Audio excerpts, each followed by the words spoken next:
तो दोस्तों आज की मूवी में हम देखेंगे कि एक 12 साल का लड़का अपनी ही माँ के साथ इंटीमेट होना चाहता है, मतलब सेक्स करना चाहता है। मूवी की स्टार्टिंग में हमें सैरा नाम की एक लड़की दिखाई जाती है जो बाथ टब में नहा रही थी और तभी उसको करंट लगने से मौत हो जाती है। आगे हमें दूसरी औरत दिखाई जाती है जिसका नाम एलिस होता है और वो एक बड़े बिजनेसमैन की वाइफ होती है जिसका नाम होता है पॉल। और पॉल उसी सैरा का पति होता है जिसको हमने शुरुआत में करंट लगने से मरते देखा। तू समझा? हाँ। नहीं, तू समझा नहीं। पॉल अपनी सेकेंड वाइफ एलिस को अपने घर भेजता है क्योंकि अगले हफ्ते उसका बेटा जिसका नाम मार्कस होता है वो अपने स्कूल से आने वाला था। लेकिन जब एलिस घर जाती है तो वो देखती है कि मार्कस पहले से ही घर में मौजूद है। मार्कस को वहाँ देखकर एलिस को बड़ा अजीब लगता है क्योंकि वो टाइम से पहले ही आ गया है। तो मार्कस बताता है कि मेरे स्कूल में जल्दी छुट्टी हो गई इसलिए मैं जल्दी आ गया। मार्कस भले ही 12 साल का लड़का था लेकिन बातों से वो एक 25 साल के एडल्ट की तरह बातें करता था और एलिस को ये देखकर बड़ा अजीब लगता था। शाम को पॉल एलिस को फ़ोन करता है मार्कस से बात करने के लिए। एलिस जब मार्कस को फ़ोन देती है तो मार्कस पॉल से अच्छी तरीके से बात करता है। उसके बाद एलिस पॉल से बात करने लगती है तभी पीछे से मार्कस एलिस के संतरों को दबाने लगता है और एलिस को ये बुरा लगता है और वो उसको डांटने लगती है और उसके कमरे से चली जाती है, लेकिन वो पॉल को कुछ नहीं बताती। मार्कस हमेशा एलिस को हवस भरी निगाहों से देखा करता था और बिजनेस ट्रिप ख़त्म हो जाने के बाद पॉल जब घर वापस आता है तो एलिस और मार्कस उसे लेने के लिए एयरपोर्ट जाते हैं। एयरपोर्ट से वापस आते समय पॉल भी एलिस के संतरे दबाने लगता है जिसकी वजह से उसका ध्यान गाड़ी से हट जाता है और उनकी गाड़ी कंट्रोल से बाहर चली जाती है। लेकिन फिर सभी सेफली घर पहुंच जाते हैं। घर पहुंचने के बाद वो दोनों इंटीमेट होते हैं और मार्कस बाहर खेल रहा होता है। शाम को जब वो डिनर पे जाते हैं तो पॉल एलिस से पूछता है क्या तुमने मेरे पर्स से पैसे निकाले, पर एलिस कहती है पैसे मैंने नहीं मार्कस से निकाले हैं एयरपोर्ट आने के लिए। लेकिन मार्कस अपनी बातों से पलट जाता है। वो कहता है मॉम मैंने बहुत ही थोड़े पैसे निकाले थे। इस बात पर एलिस कहती है क्या तुम मुझे झूठा साबित करना चाहते हो। अब मार्कस भी कोई रिप्लाई नहीं देता और पॉल को लगता है हो सकता है पैसे एलिस ने ही निकाले हों। घर पहुंचने के बाद एलिस मार्कस के कमरे में जाती है इन्वेस्टिगेशन करने, लेकिन उसको वहां पर कुछ फटे हुए लेटर्स मिलते हैं जिनमें मार्कस का नाम लिखा होता है।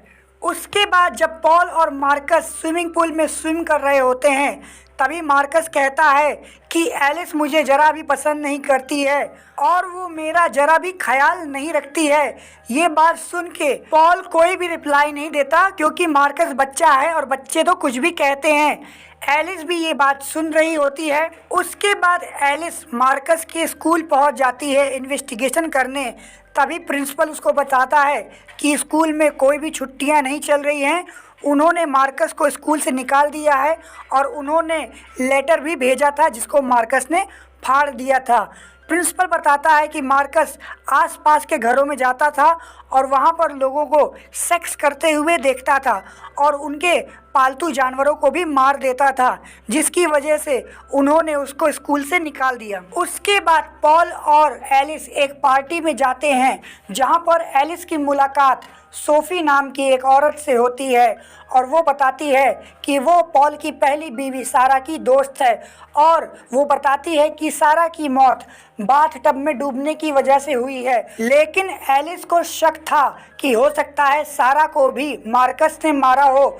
ये सब बातें वो पॉल को बताती है, लेकिन पॉल का एलिस से झगड़ा हो जाता है। रात को जब एलिस अपने बेडरूम के ऊपर वाली सीढ़ी पर जाती है तो वो देखती है कि वहाँ पर एक होल है और उस होल से उसका बेडरूम बड़े आराम से दिखता है। एलिस समझ जाती है कि ये होल मार्कस ने ही किया होगा मुझे इंटीमेट होते देखने के लिए। अब एलिस गुस्से में मार्कस के कमरे में जाती है और वो पूछती है, क्या तुम मुझे इंटीमेट होते देखना पसंद करते हो? तो मार्कस कहता है, हाँ मुझे ये सब करना पसंद है। तो एलिस कहती है, क्या तुम अपनी पहली माँ को भी ये सब करते देखा करते थे? तो मार्कस कहता है, नहीं, वो तुम्हारे जितनी हॉट नहीं थी। उसके बाद फिर एलिस पूछती है, क्या तुमने ही अपनी पहली माँ को मारा है? तो मार्कस कहता है, नहीं, मैंने नहीं मारा। एलिस कहती है, तुम्हें सब कुछ पता है लेकिन तुम कुछ बताना नहीं चाहते हो। मार्कस कहता है, मैं बताऊंगा, लेकिन बदले में मुझे क्या मिलेगा? तो एलिस एक एक करके अपने कपड़े उतारते जाती है और मार्कस उसकी बातों का जवाब देते जाता है और फिर एलिस अपने पूरे कपड़े उतार देती है, लेकिन मार्कस उसको पूरी बात नहीं बताता। एलिस को मार्कस की बातों पे ज़रा भी यकीन नहीं था, इसलिए वो अपने कपड़े उठाती है और वहाँ से चली जाती है। उसके बाद वो पॉल को लेकर उसी सीढ़ी का होल दिखाने लाती है, लेकिन वहाँ पर कोई भी होल नहीं होता। एलिस पॉल को कहती है कि वो होल यही था और मार्कस हम दोनों को सेक्स करते हुए इसी से देखा करता था, लेकिन पॉल उसकी बात नहीं सुनता और झगड़ा करके वहाँ से चला जाता है। उसके अगले दिन एलिस मार्कस से पूछती है, क्या तुमने सच में अपनी माँ का मर्डर किया था? तो मार्कस कहता है, हाँ, मैंने ही सैरा को मारा था क्योंकि मुझे वो पसंद नहीं थी और मुझे उससे नफ़रत होती थी, लेकिन मैं तुम्हें नहीं मारूंगा क्योंकि तुम बहुत खूबसूरत हो और मैं तुम्हारे साथ सेक्स करना चाहता हूँ। ये सब बातें सुनकर एलिस मेंटली डिस्टर्ब हो जाती है और लोगों को लगता है कि एलिस पूरी तरीके से पागल हो गई है, जिसके बाद उसे मेंटल हॉस्पिटल में भर्ती करा दिया जाता है। लेकिन कुछ दिनों बाद जब वो ठीक हो जाती है तो मार्कस और पॉल उसे लेने आते हैं, फिर दोनों घूमने जाते हैं। तभी एलिस और मार्कस अकेले होते हैं।